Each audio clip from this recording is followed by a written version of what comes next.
दादा गुरु जी कहते थे कि आचार्य और ब्राह्मण बड़े बड़े वेद मंत्र बोले, मूर्ति की प्राण प्रतिष्ठा के लिए भगवान को आवाहन दें, भगवान आ भी जाएं और भगवान विराजमान भी मूर्ति में हो जाएं, उनका अंश उनका तेज, परंतु उस मूर्ति में तब तक आकर्षण नहीं होगा जब तक पुजारी अपने भाव से उन गोविंद की पूजा को नहीं करेंगे।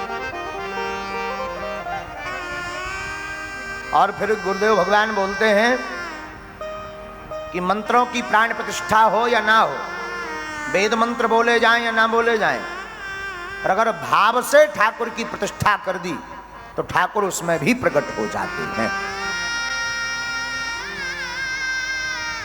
उसमें भी भगवान लीला करने लगते हैं। इस बात से यह तो निश्चय हो गया कि आपको अगर संस्कृत ना भी आती हो तो चलेगा, पर प्रयत्न यह करें कि संस्कृत सीखें, और अगर नहीं आती है तो ठीक है, भाव इतना प्रबल करें कि भगवान भाषा को ना देख करके भाव को प्रधानता दें। भाव इतना प्रबल होना चाहिए, तब तो भगवान कहते हैं भाव का भूखा हूं मैं और भाव ही के सार है, भाव से जो मुझको भजे स्वभाव से मेरा पार है। भाव बिन कुछ भी दे तो मैं कभी लेता नहीं, भाव पूरत तेरे ही करती मुझे लाचार है। बांध लेते भक्त मुझको भाव की जंजीर में, इसलिए इस भूमि पर होता मेरा अवतार है। भगवान कहते भक्त हमको भाव की जंजीर में बांध लेते, इसलिए हमारा अवतार होता। हमारी बुद्धि इस बात पे तो ये भी कह रही है, हमारी मति, कि भगवान के अवतार होने का एक कारण भाव भी है। धर्म की स्थापना तो है, अधर्म का विनाश करने के लिए तो भगवान आते हैं। साधु ब्राह्मण धेनु और देव, इनकी रक्षा करने के लिए तो भगवान आते ही हैं, पर अपने भक्तों के भावों का मान रखने के लिए भी भगवान धराधाम पर आते हैं। तो सच कहवे भगवान प्रत्येक जगह आते हैं, प्रत्येक के मन में। भैया ठाकुर जी वृंदावन में भर नहीं है या अयोध्या भर में नहीं है।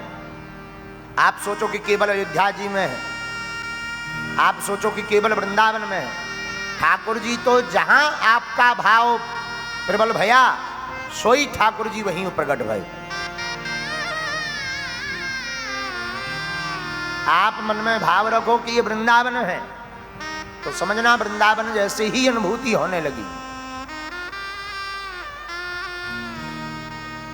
एक बार एक भक्त भगवान श्री हरि की उपासना कर रहा था,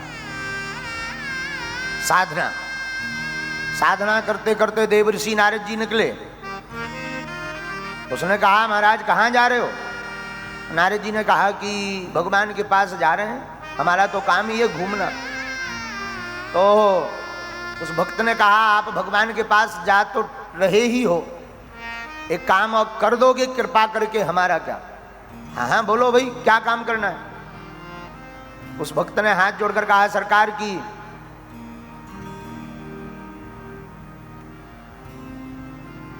हमारे जीवन में भक्ति प्रकट हो गई, भजन प्रकट हो गया, परंतु आपसे निवेदन है कि जब आप भगवान विष्णु के पास जाएं तो पूछना हमको कब दर्शन मिलेंगे। नारद जी ने कहा ये कोई बड़ी बात नहीं है, ये तो हम कल ही पूछ के बता देंगे। तो नारद जी भगवान विष्णु के पास गए तो भगवान श्री हरि से कहा सरकार और तो सब मंगल है, एक भक्त ने आपका एक संदेशा भेजा है। क्या? उसने पूछा है कि आप उसको कब दर्शन दोगे। तो भगवान ने मुस्कुराकर कहा कि उस भक्त को कहना, जिस वृक्ष के नीचे तुम भजन कर रहे हो उस वृक्ष में जितने पत्ते हैं उतने वर्ष बाद ही दर्शन होंगे। नारद जी ने कहा ठीक है।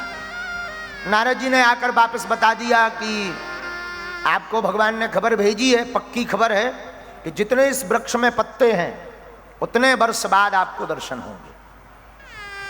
आओ, इतना सुनते ही वो भक्त पागल हो गया, लगा नाचने झूमने, कभी रो पड़े, कभी गिर पड़े, कभी हंसबे, कभी धन्यवाद देवे, कभी जय जयकार करबे, कभी ताली बजावे, कभी रुदन करुण क्रंदन, इतना रोवे कि नारद जी देखकर सोच में पड़ गए कि आखिर इसको हो क्या गया है। तो नारद जी ने बीच में पूछा भी कि क्या हो गया भाई, पागल तो नहीं हो गया? बोले पागल नहीं हुआ हूं, कम से कम ये तो पक्का हो गया कि भगवान दर्शन देंगे। रुको रुको रुको, बात यहीं विराम नहीं होती महाराज। 2.5 घड़ी व्यतीत ही हुए कि भगवान प्रकट हो गए। तो भक्त ने नारद जी को कहा तुम बड़े झूठबाज हो। नारद जी ने कहा क्यों? आप तो कह रहे थे जितने पत्ते हैं इतने वर्ष बाद ये दर्शन देंगे 4 हाथ वाले, लेकिन ये तो अभी तुरंत ही प्रकट हो गए। नारद जी बोले हमसे ज्यादा झूठबाज तो ये भाई साहब हैं जिन्होंने हमसे ये कहा था। नारद जी पहुंचे भगवान के पास, बोले आप बड़े झूठबाज हो। बोले क्यों? वाह, अभी अभी आपने कहा था कि जितने पत्ते हैं उतने वर्ष बाद दर्शन दोगे, और 2.5 घड़ी नहीं हुए कि आप प्रकट हो गए 4 हाथ लेकर।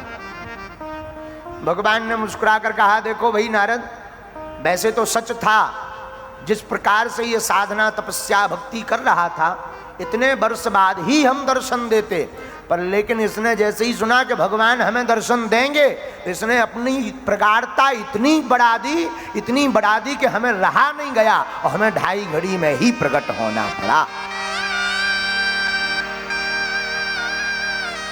ओहो, नारद जी समझ गए। इस बात का यह तात्पर्य है कि वर्ष आयु महत्वपूर्ण नहीं है भगवान की प्राप्ति के लिए, भगवत कृपा प्राप्ति के लिए सिर्फ और सिर्फ भाव महत्वपूर्ण है।